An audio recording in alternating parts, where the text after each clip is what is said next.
Hello there.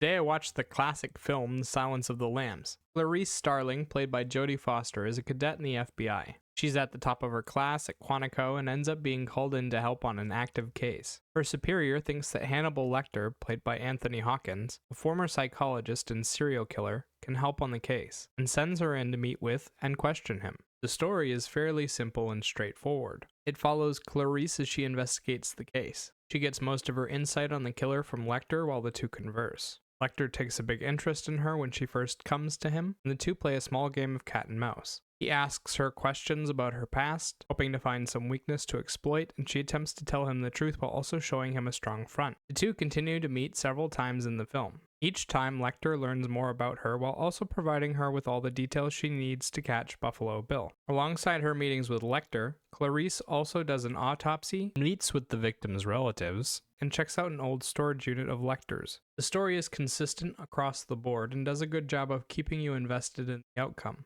Will Clarice catch Bill in time to save the girl? What is Lecter's play here? What does he want with Clarice? It focuses on these three questions and answers each of them in due time. It does have its slow moments between the conversations or when Clarice is investigating and not getting any answers. The story also gets a bit repetitive with her going back and forth between the case and Lecter multiple times. The cast is the big feature here. The story, while somewhat interesting, is truly brought to life by the performances of Foster and Hawkins. The rest of the cast does a fantastic job as well, with lots of great side performances from people like Scott Glenn, Anthony Heald, Ed Levine, and Brooke Smith. Anthony Hawkins as Hannibal Lecter is the biggest standout of the film. He's creepy, he's well-spoken, his mannerisms give you nightmares, and yet he's super charismatic.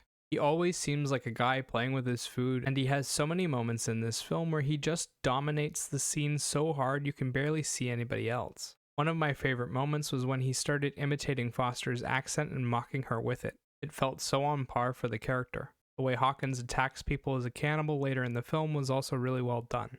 I was disgusted during those sequences. Jodie Foster as Clarice Starling is an ambitious young woman trying to weather a horrific case. She's called up to help her boss and does so with a pep in her step. Then she gets to the prison and the people around Lecter are so monstrous that it would be easy to understand her leaving and never coming back. Foster shows off a stoic persona but is still rattled by Lecter. She does a great job with her reactions and also gets to show off a bit of emotion with the scenes of her grieving her father.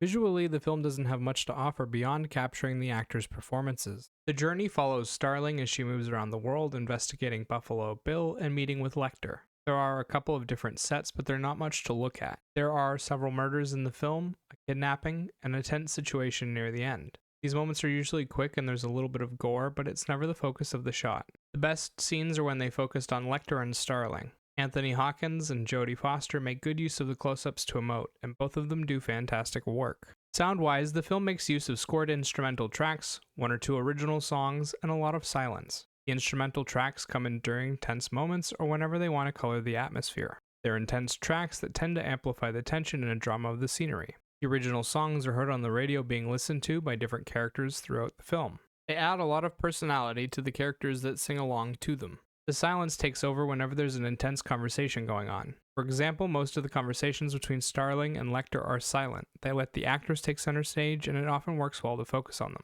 Overall, The Silence of the Lambs is filled with great performances, and the story is decent, but it doesn't have much to offer beyond that. The visual journey is a bog-standard investigation. The soundtrack follows the emotions well, but there are no big standout moments. And there are a few slow moments here and there. If you want to see Anthony Hawkins at his best, this is a good contender. As for a rating, I'd give this film a 6 out of 10. Remember, these are just my thoughts on the film. Let me know what you think in the comment section below. Bye-bye.